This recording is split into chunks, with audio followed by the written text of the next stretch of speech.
Hey guys, welcome to the Introvert Dating Success Show. I'm HarryWilmington, and today I'm gonna be going over a comment that a woman left on Reddit because it really illustrates the struggle that women oftentimes have when they're on dating apps or when they're going on dates for the first time with guys. And that's this thing of feeling incompatibility with a guy based solely on the fact that he's coming so hard at her so early on that she can't help but feel that if she's not matching their level of like at that point in time, it's not worth going on a second date. And this is the thing that guys struggle to understand, is that we go on dates, we have a great time, and we think based off that one great time that we should automatically be exclusive with this woman, and she should already be there also, because if we had a good time, why wouldn't we want to just say we're exclusive right away and strictly just see each other? So as this woman's going to illustrate, though, this is a really big problem that women have because they're trying to figure out their feelings. They're trying to just go out to have a nice evening. And in the course of the evening, guys out there are doing, saying, or doing things in a way whereby it's giving women the impression that your guys' like is already so heightened and it's freaking them the freak out. So we're going to just go ahead and get into that, okay? So the woman's post is called Taking It Slow, Dating Guys I'm Not Immediately Attracted to Instead of Rejecting Them Right Away. Good idea or bad idea. So she's contemplating, hey, despite the experiences that I'm having with these guys on these first dates, should I give all these guys a second shot for a second date, all right? And so she says, I'm wondering if I should start multi-dating and going on more dates with people before assuming incompatibility. After I go on a first date in person with someone, I basically end up with one of these three things. First thing, mutual interest. I'm really interested and so is he. We go on a second date, which he probably partially planned during the first date. We see each other 1 to 2 times a week, probably sleep together on the second or third date, and then it's usually a relationship once we have that conversation. Obviously, I'm still single, so past relationships that started this way have ended due to some longer-term incompatibility. So she's saying in that first one that ideally for her, this is how she best finds somebody that she considers compatible at the time. Now, obviously, there's other things that go on because even though men can be great in the dating phase, some men get really needy and jealous in the second part once they're in the actual relationship, and that can be a lot of the cause for the breakup. But in terms of the mutual interest, you see what she says. She plans dates, or they plan out dates 1 or 2 times a week. They sleep together at some point, and then there's a conversation, which most likely she's probably the one bringing it up, all right? Because at the point that she's ready for a relationship, she will come to you and say, hey, what are we? Can we be in a relationship? And you will know then, okay? So that's the first thing. She says the second thing that usually happens is one-sided strong interest from him. This is the vast majority of the dates I go on. We'll have a nice evening, but I'm not feeling nearly as strong as he seems to be. We may or may not kiss at the end of the date, but the kiss doesn't really have an impact on how I feel about the guy. I'm going to say that again. The kiss doesn't really have an impact on how I feel about the guy. He wants to go out again.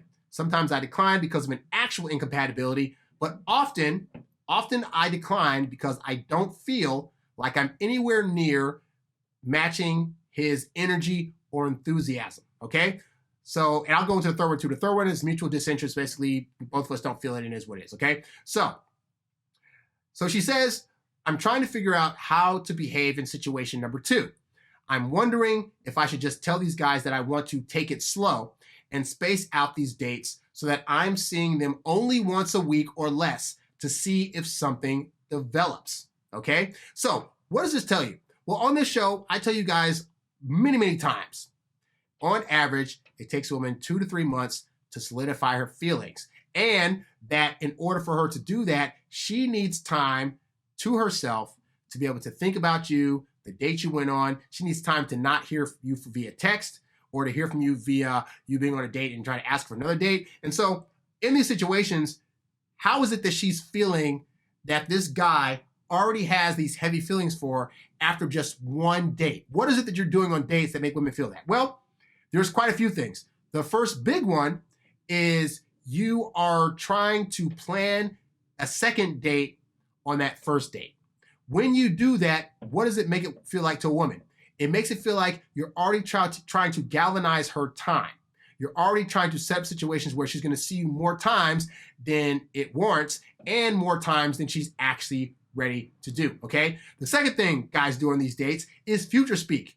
If you've ever been on a date and you've said things like, oh man, we should go on another date on this thing, or oh, I can see us, we should plan to go out to like a beach somewhere or to a ski lodge, or I can't wait to meet your friends and family and yada, yada, yada. If you've ever said this on a date and then all of a sudden, poof, the woman doesn't want to have a second or third date, it's because all that future speak, again, is in her mind subconsciously saying, I already see you in my life. I'm going to force you now to do these things with me. And again, women are not going to decide on you on that first date because they need time to figure you out. They need time to sit with their feelings. They need time to spend time with you to see if they like you beyond this first hour and a half date that you're having, to see if the way you're acting on this first date is actually going to line up with how you are third date, fifth date, seventh date, 10th date. And so when you're saying these future speak things to a person that hasn't decided on you yet, it can be really off-putting and make them feel like you have higher feelings for them than you probably do. Now, I know you don't, because as a guy, you're thinking like, hey, I just want to, this is the first date for you, right? So you're thinking, well, it's a first date, but assuming this goes well, I want to go ahead and already start thinking about things we could do together in the future because I want you to know that we have similar interests and we can do these similar things together. But all that does for women, again, is make them feel a certain way. And so you have to ask yourself, is it more important for you to operate the way that you're going to operate to try to get into a relationship, or to go on what's going to be best for her feelings and what's going to be best for her to build attraction towards you? And if she's feeling that early on you're already at the finish line for your feelings and she's barely got off the starter's block, well then unfortunately, like this woman is saying, it makes her feel like she has to push you away, in part because she feels some kind of way about not being where you are yet. And still trying to wonder out how the heck you got to where you're at off of just one freaking date. And again, we assess and make our decisions early, partially honestly because our assessment of women is based on their looks. Let's be honest, okay? If a woman looks really, really hot and she talks us the right way, we already assume that she's the one for us. This is going to work out great, okay? We don't have a lot of parameters to have to break through to establish whether or not a woman's going to work, because we just feel we can make any woman work for us.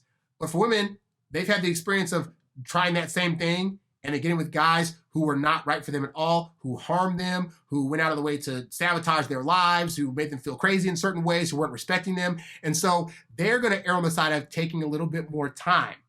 And so at the end of that first date, this is why you shouldn't be planning second dates. This is why you shouldn't be doing future speak. This is why you shouldn't be talking about any kind of emotions or feelings that you're quote unquote already having off this first date. All right, leave those things for her to verbalize down the line and focus on doing actions. Focus on practice going on dates and not saying, hey, let's meet up again sometime soon. Like, just taking that away will leave her with enough, I'll say it'll leave her with enough time to sit with herself and decide if that's something she wants to do, you know?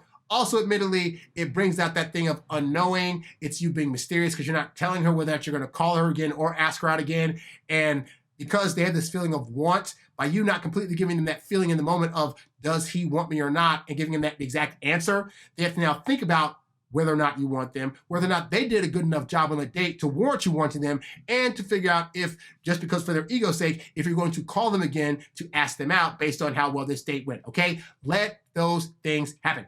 Continuing, she says, I'd always assumed that was unfair to them since I know how I typically behave in situation number one if my interest matches theirs. But I recently came back to online dating after taking a short break, and my reaction to my recent dates was, what the F? How could I possibly know how I feel about this total stranger that I just met?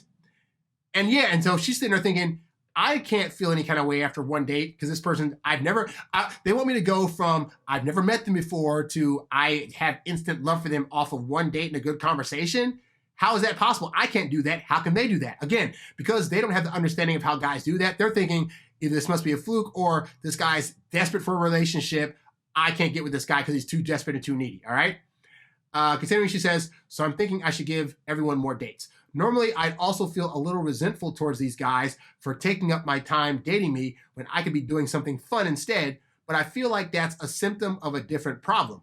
The other thing I learned about myself during the break is that I find it really draining when my social life is more dates than hanging out with friends. I'm an extrovert and I get a lot of energy and enjoyment out of social things, but I'm realizing that early dating is a lot more like work than socializing. So I'm going to try to set a limit that I need to have at least one fun thing with friends planned per every in-person date. Like, I can't go on 2 dates in 1 week if I don't also have at least 2 fun nights out with friends that week. Obviously, this could change if I met a guy I really liked, but when it's still in the assessing compatibility stage, this feels better for my mental health. So what is she saying? She's saying that even this woman who is extroverted and enjoys social things, dating is an exhausting exercise. And you know this as an introvert. You know as an introvert that you having to actually leave your house. Let's backtrack. You having to go online, talk to somebody, build up a conversation and a rapport, ask them to actually meet you in person, and then leave your apartment to actually meet them, to go to a place, to talk to a stranger for an hour and a half to 2 hours. As an introvert, that is exhausting. Extroverted women get exhausted with that too. Introvert women get exhausted. But you get the point, is that people get exhausted going on dates because it's this whole thing of you're a new entity to her. And so the energy it takes to have to try to be on for you and to come up with conversations with you and to have to try to figure out your likes and dislikes and then try to put them into your memory on the off chance that she might want to possibly see you again. That is work. So you're coming along and you're trying to ask her to go on a date with you tonight, to go on a date with you tomorrow, to go on a date with you the next day, and then in between those dates, text you nonstop.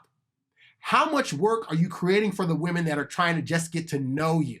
Okay, so you're a new entity, you're a new stimuli. It's going to take her some time to realistically work you into her life, let alone build up the feelings that she needs to make it feel like it's now an effortless thing to bring you into her life.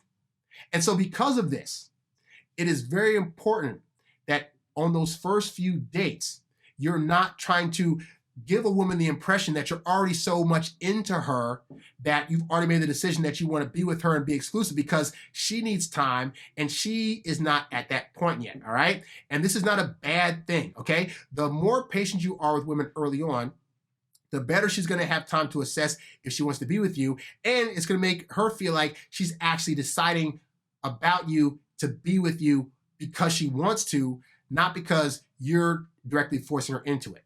Now, if you need help figuring out, hey, Harry, how can I be more patient? How can I not be so apprehensive? How can I not get nervous if you're saying you need to wait a few days between dates to contact her? How can I get out of my head that if I don't contact her, she's going to fall for somebody else or some other chat's going to come along and leave and she's going to leave me or whatever after one good date? My friends, these are exercises that I've had to go through myself. I had to figure out so that way I would not be in my head so much, and I was able to do it. And if you want help with that, you can go to introvertdatingsuccess.com and click on the coaching tab for one-on-one coaching. I also have eBooks, audiobooks, and programs at the website that are designed to help you really become a more confident introvert that can date as your authentically introverted self while still getting your precious alone time. So go to the website and check that out. Go to youtube.com/HarryWilmington and subscribe to my YouTube channel. I'm on the road to 1,000 subscribers. I want to do it before the end of the year. So let's make it happen. And also, if you want your questions answered on one of these shows, you can write to me at HarryWilmington@gmail.com. Also, if you want to support the show monetarily, you can go to my Cash App. Just go $Harry Wilmington and send me whatever amount you want to send to support the show. I appreciate you just being a listener, just being a monetary supporter, and just being a subscriber of any kind, all right? Leave a 5-star review wherever you listen to this podcast, and I will check you guys out on the next episode. I'm out. Peace.